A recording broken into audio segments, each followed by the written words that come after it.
Hey everyone, Mherex here, bringing you another video. This one is another one of my superstars. This is my Daniel Bryan. I just got him from the event that your faction could earn him, and I know a lot of people's faction got him, and a lot of people got Zombie Bryan, and I took him up very, very quickly. He was the first the last card released before I started doing previews. So I missed him by one preview, getting to preview him.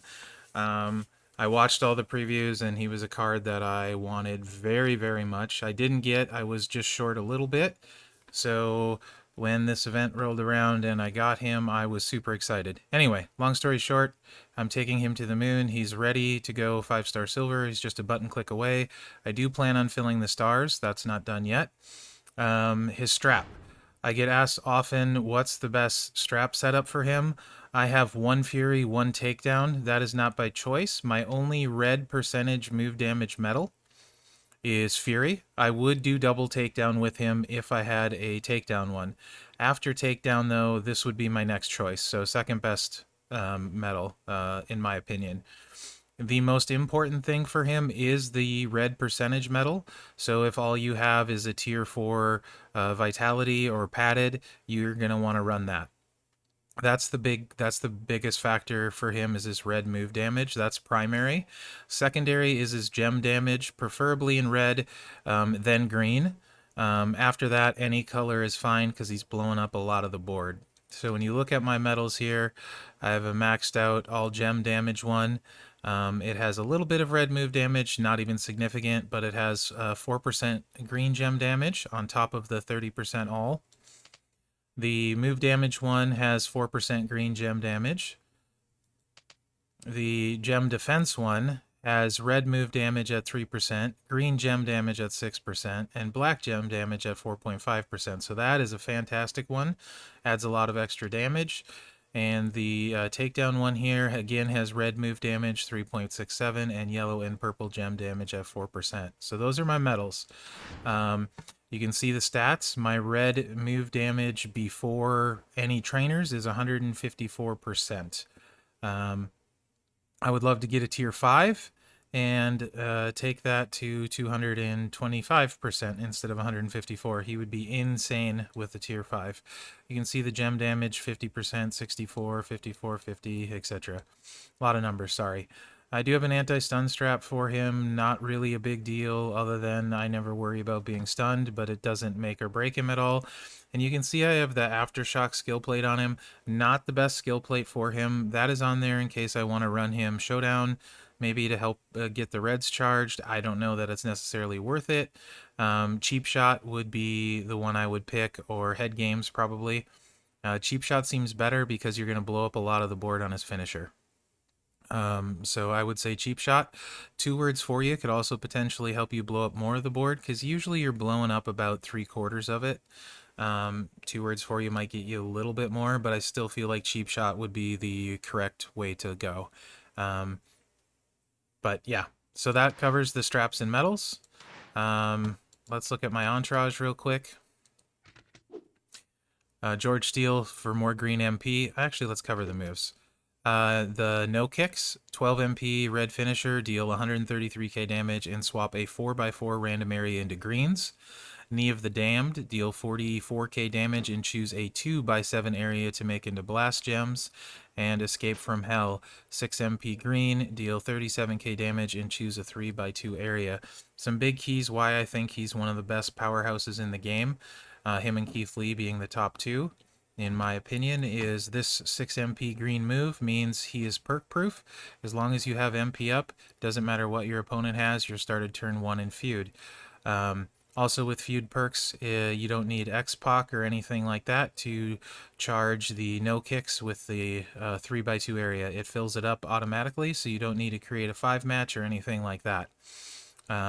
So all 3 moves turn 1, unless you get a really unlucky cascade, and I'll talk about that during the match.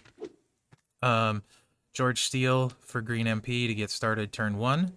9k Batista is ideal. You get 50% move damage and then 1 red MP At 5K, it's only 45%, so you get an extra 5%.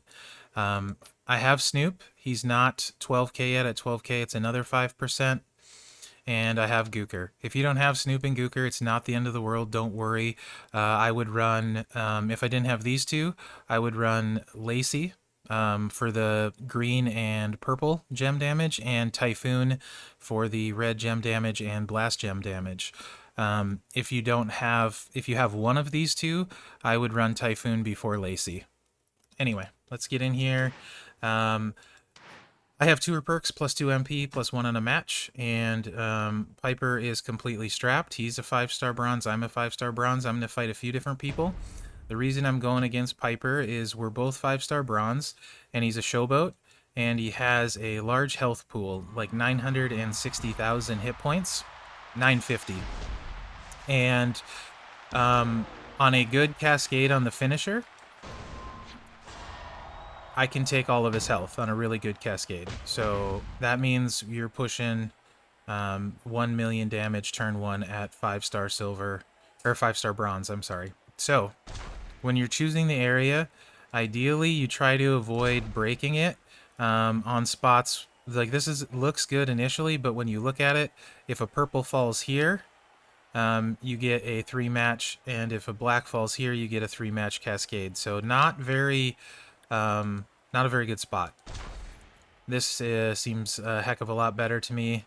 No 2 anywhere, so you have to have really bad luck to get a cascade. Closer to the top, the better. No cascade, we're fully charged. Now this move, if you throw in any of these 3 columns, it will break no matter where the finisher goes. So either here or here. Either of those are fine.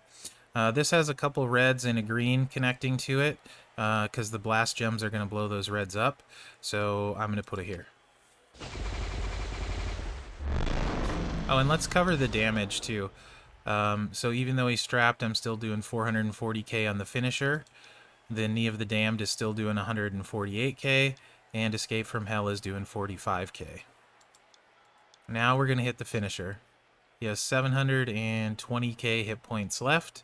We're going to take at least 442 plus the gem damage. And sorry, this first match is a little long.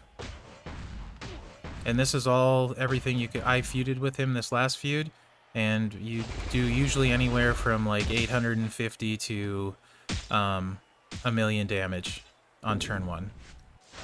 So you can see, took him all the way down to 98k from 950k. So we did 850,000 damage there. I'll do a few matches with everyone I play against just to show you. That would have been 850k. And the nice thing about Piper is he's right about at the hit point mark of the damage that Zombie Bryan is tending to do for me turn 1. So it's a pretty good measuring stick of where you hit on that scale. I'm also going to go against Earthquake, and then at the end I will go against a 5-star silver Zombie Taker.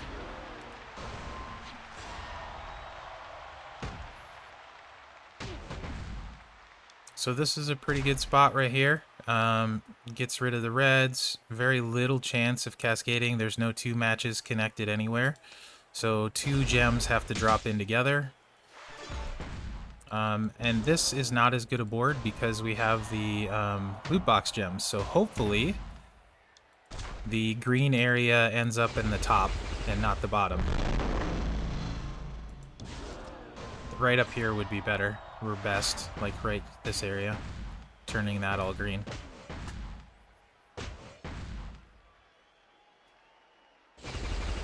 That's pretty much perfect. Nice cascade. 630k. He had 80k left, so about 830k that time.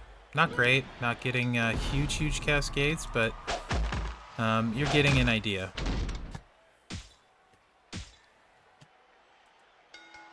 The range is probably about 800k to 1 mil against strapped opponents. 1 mil is probably going to require a crit or a very, very large cascade. Let's go against Earthquake, because I'm sure people are going to be like, oh, Piper's not good. Even though, you know, it is what it is. So, I think this one is Earthquake. No. No? I looked at this. Oh, Earthquake's on this one. I'm sorry, guys. Not that one. Right here. Should be Earthquake. There we go. With the shark gear? So it looks like, yep, Earthquake has his gear. So this is Zombie Bryan, 5-star bronze, versus Earthquake with gear, 5-star bronze.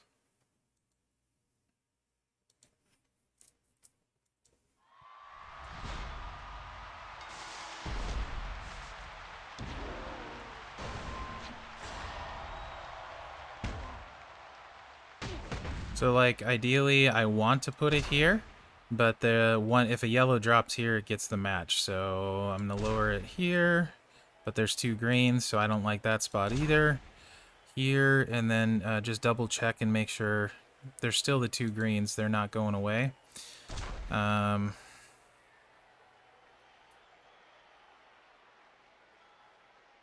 This looks okay. And you don't need to be that exact about it. It's just, luck is luck, right? You can have bad cascades. It just increases the chances. And I'd rather give myself the best chance possible. Oh, and I believe Earthquake had right around 860,000 hit points to start. I didn't look. I think it was right around 850k.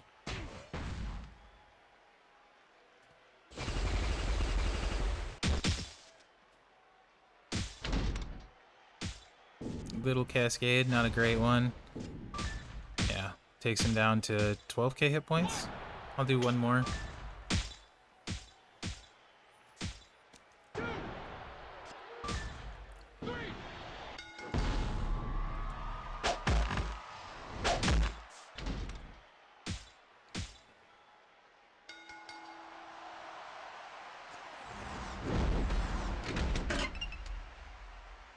So yeah, Zombie Bryan is pretty amazing. After feuding with him in all of my matches, I definitely feel comfortable saying he's top 2 powerhouse in the game, him and Keith Lee. The only negative is that you can sometimes cascade on this move, unluckily. It's just not going to happen too often. And Earthquake has 876,000 hit points. It doesn't really matter, it's dropping a double.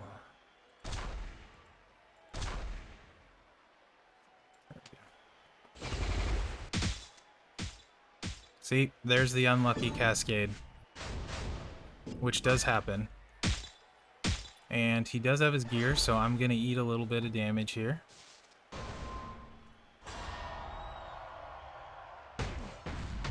It's almost like they heard me talking about the only downside is if you get a really unlucky cascade.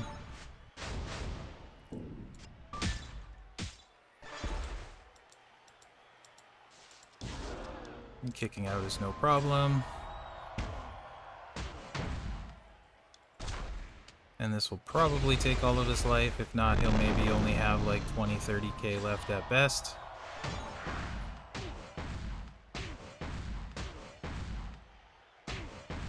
I love his move animations too.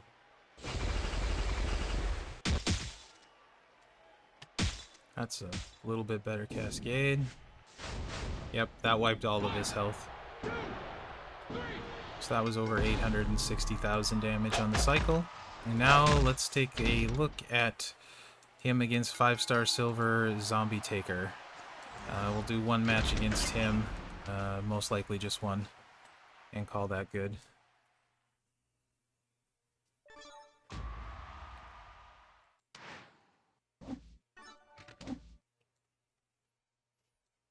Trying to remember where he was. I think he's round 5. Right here. Yeah. So this is 5-star silver Zombie Taker. He's strapped. He's got a lot of hit points. I think it's like 1.6 million and change. So he may even be able to kick out potentially. He'd need a big cascade. Yeah, he's got 1.67 mil hit points.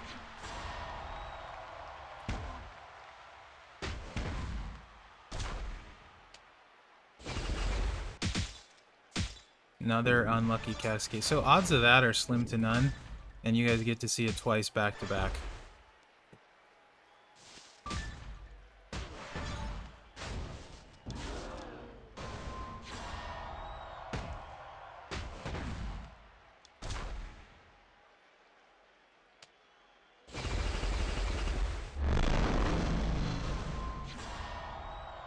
Let's see if we can't get a nice finisher on him. He's got 1.4 mil health starting the finisher.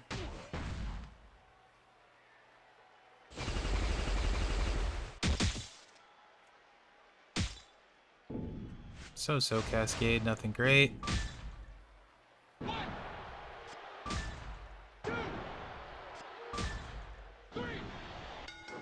And that's against a 5-star silver fully strapped.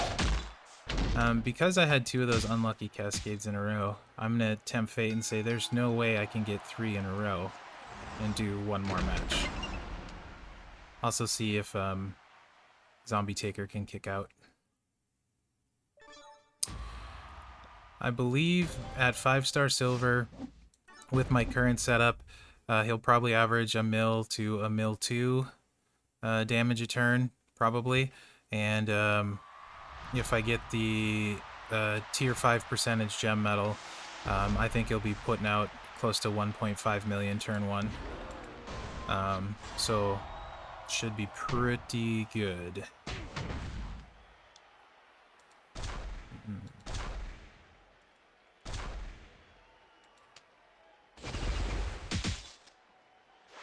There we go.